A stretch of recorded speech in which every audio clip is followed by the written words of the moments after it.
Hello everybody, it is Shakes, and today I'm going to be showing you guys how to dominate in CSGO. Now in the past I've talked about how to get better, how to rank up, how to just do better in CSGO, but overall that's not going to make you dominate. That's not going to make you just destroying each game, and to be honest, destroying each match and just dominating in matchmaking is the most fun way to play, because just doing better is just more entertaining than slowly getting better and slowly ranking up to get to a respectable level. We want to power through and destroy everyone we come up against, and today in this video I'm going to be showing you guys how to be able to do that. Now my first tip to being able to dominate in matchmaking is to be a monster in deathmatch. Yes, being good at DMing is so useful if you want to become really good in matchmaking or just playing in face or wherever you are.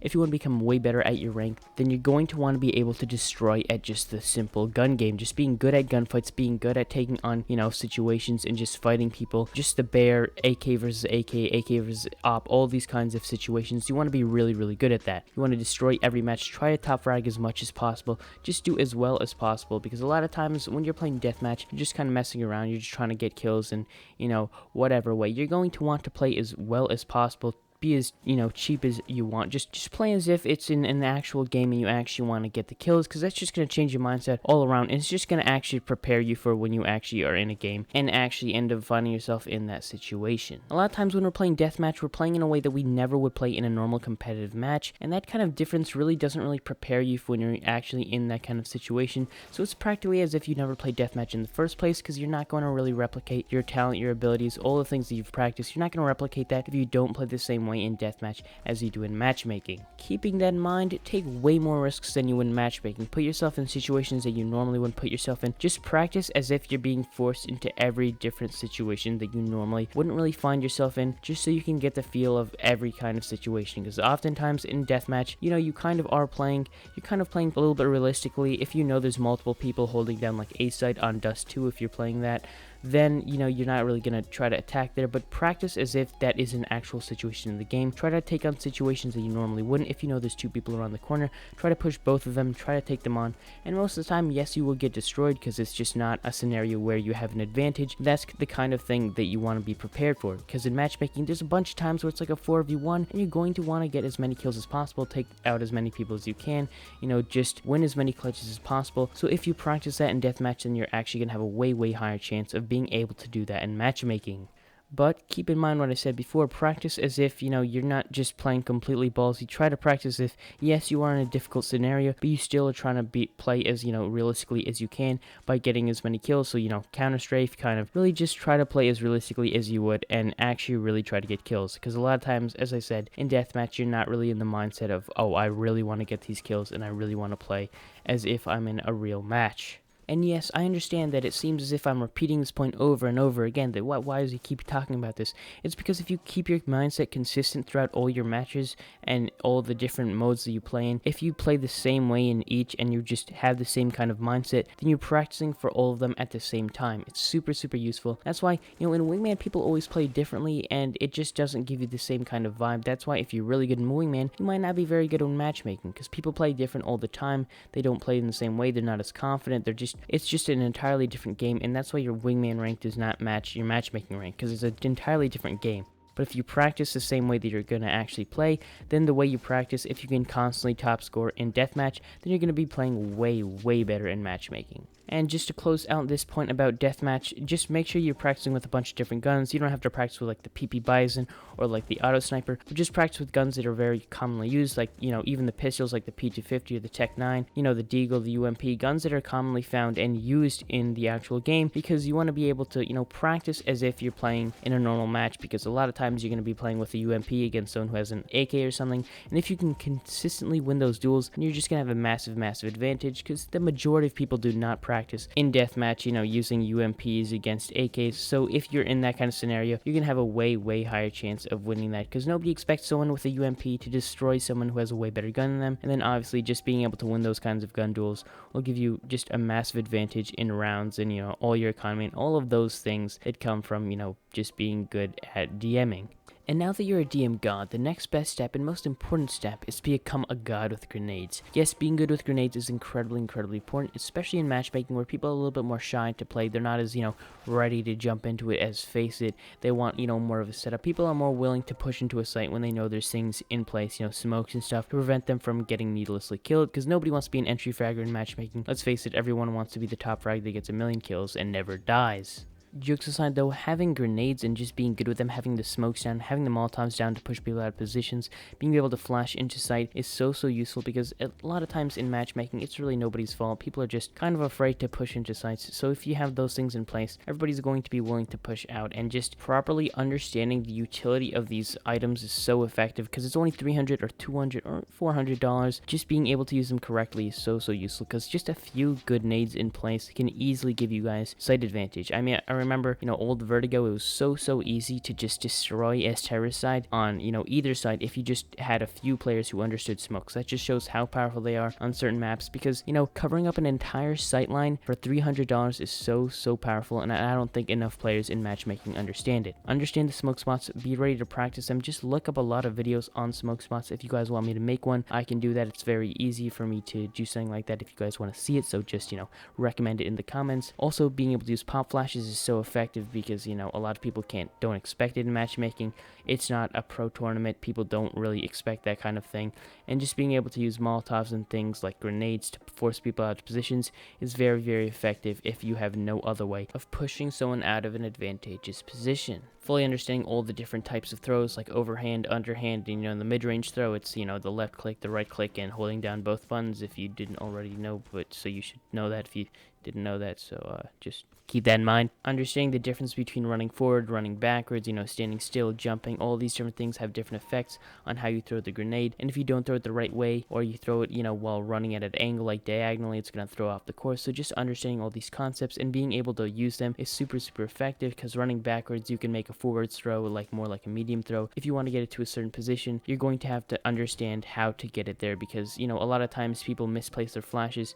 If the enemy can see your flash for too long, they're going to turn away, and it's going to be entirely pointless, because you're just going to run out like a blind chicken, or a chicken without a head, headless chicken, that's what I was looking for. And you're just going to be needlessly pushing out of a position with no cover, and you're just going to get destroyed, because you don't have any advantage. And in CSGO, you're always going to try to give yourself the advantage in every fight. If it's a fair fight, if it's a fight where you don't have the advantage, then it's really just not a fight that you want to take on. You're trying to give yourself every advantage in every kind of scenario, with your nades, with the smokes, forcing them out of the positions that give them the advantage, because overall you want to make this as unfun and unfair as the opposition as possible, because then you're going to have more of the advantage, more ability to get kills, more ability to win rounds, more ability to be successful in life, and all that stuff. In other words, learn a few smoke spots on Dust 2 so you don't become a failure at life. Pretty simple, right? So you're a god at DMing, doing your duels, you're just really good at shooting, you're also really good with your nades, so you know how to set up stuff so you can push out. Now the next thing is teamwork, becoming a good team leader. We are here to dominate, and you can't just be a team player, you have to be a team leader. Because if you want to consistently do well in your matches, you can't just be someone who follows and does well alongside the team, you have to be the leader. You have to be making the plans and making other people follow them, because then you're going to consistently, you're going to have a leader on every single team, it's going to be you. So that's going to really improve your chances of dominating in the game. Now I understand this might not be an easy tip to give out to everybody, just become the team leader, just give out all calling the shots and make everybody follow you and become the leader that brings your team the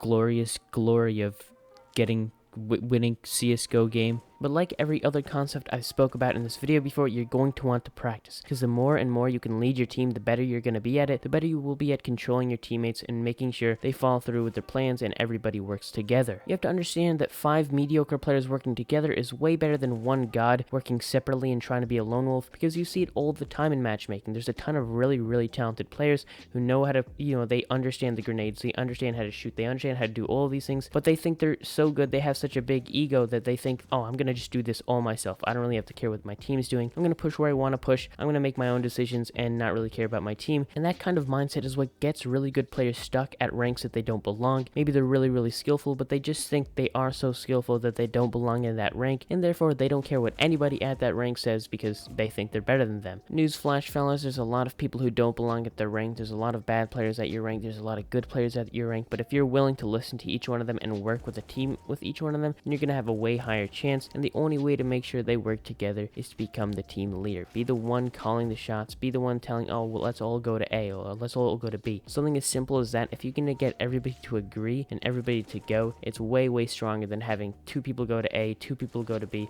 and 1 guy be AFK trading and spawn. Just making sure everybody's on the same page, telling everybody to rush or just to stay, wait for picks is super useful, because if some people are pushing, some people are staying back, then everybody else is not reaping the benefits of the other people's choices. What I mean by that is, if some people are rushing and they die, then 9 times out of 10 the opposition will be a little bit more vulnerable. They'll have to reload their weapons, they have not as many nades and such. Those kinds of things will provide an opportunity for you to push in. So if you guys are not on the same page and some of you guys are rushing, you're just gonna have wasted their lives while you guys are just sitting back. At the same time, if you guys are sitting back and they are rushing, if the person sitting back gets a kill because they're waiting back on A and they get a pick, then if you guys are rushing at B, then it's entirely pointless because they got the pick at A, so it's way smarter to just push where they got the pick. This is getting a little bit too specific, but you get the point. You guys want to be ready to, reap the rewards of whatever happens in the game, and if you guys are doing entirely different things, and if you guys are just going with your own plans and nobody is leading you guys, then you guys are undoubtedly going to get dominated in CSGO. If you combine this tip with the one that I spoke about before about the nades, and you guys coordinate your smoke throws, and you guys cover multiple sight lines, then you guys practically have a sight take guaranteed. So that just kind of shows you the powers of mixing and matching my dominating CSGO tips. Jokes aside though, coordination is really hard to find often in matchmaking, at least good coordination, not just your top frag telling your bottom frag to go kill himself. If it's not that, then it's pretty hard to find. So just being the kind of player that calls the shots and actually has reasoning behind every one of his decisions, at least a little bit of reasoning, maybe like, oh, we don't have any weapons, or I'm doing an eco round, but he has shorter sightlines, maybe we have a chance of getting a pick there, let's go there. Let's not just try to, everyone take on the op one at a time with your Glocks on A site. Let's not try to do that. Even if you guys keep losing rounds back to back, having a voice of reason, someone that's not going crazy, someone that's not toxic, but understands that, man, maybe my team is not quite as good as their team, just understanding that and accepting it and just not getting toxic over it, just having a voice of reason and saying, you know what, maybe that didn't work, let's try something else, is so useful. And that kind of attitude alone can oftentimes give you guys the comeback and make you guys win. I've seen it happen a million times, you guys probably have as well. You guys aren't doing so well, you lose a lot of rounds, but nobody's getting toxic, nobody's going crazy. You guys are still trying, you still trying to get better, and then you finally understand what makes the opposition fail, what they're not really good at, what kind of sight lines or what kind of positions they're not really good at playing. You guys abuse that, and finally you guys get a comeback because you just worked together. You weren't toxic, you kept playing until the end, and that kind of mindset and attitude made you guys win. That alone is so useful, so just keep that in mind while wondering if you should start flipping out on your bottom frag after you missed a shot on an AFK player. It's okay, it's just a game, but some people appear to be worse than others at this game. A few final ending tips that I thought would be pretty important. Remember to always warm up before you play a game. Don't just jump in. The first time in a week I'm going to finally play CSGO. It's been a long week. I finally opened up the game and I'm just going to jump into a comp game and get destroyed. You don't want that to happen. You want to jump into a deathmatch, as I said before, become a god at DM. That's, the whole first part. Just practice your aim and warming up on a workshop map. Like, there's a million different workshop maps to practice your aim on. As I said before, deathmatch, just a bunch of different ways. Maybe jump into a casual, maybe jump into some, arms race, whatever you need to do, whatever you want to do. Just make sure the first thing that you don't do is just open up the game and just jump into a comp game, because you're just not warmed up and you're not ready, and that's just going to have a massive hit on your performance. Outside of that, I'd also recommend watching pro players, watch their Twitch streams or their VODs or whatever. You would just see how pro players play, because they play way differently than most players, and just understand the difference from how that looks versus how I look. I never hit any of my shots. They always hit 100% headshots. Maybe I can improve on that a little bit. It really helps understanding how they play, because it's a whole different mindset, whole different game for them. And if you kind of adapt yourself to play like they do, then you're going to have a way better time improving at the game. And yeah, that is pretty much how you become better at CSGO enough to be able to dominate in matchmaking. It's not an easy game. CSGO is one of the most competitively based games in the world, probably the most competitive shooter of all time. So, dominating is not easy. You might not be the best one in the lobby, your team might not be as strong as their team, but if you follow the tips that I've showed you in this video, you're going to have a way higher chance of doing way better in matchmaking. A lot of it's a mind game, a lot of it's practice, and if you can implement all these things, then CSGO is overall just going to become a way more fun game for you, because doing well is really fun, especially in a competitive game like CSGO. So if you do all these things, it's going to be kind of tough. You're going to have to practice, you're going to have to put in the time, but if you will, then yeah, you're going to reap the benefits, and I think you'll enjoy them.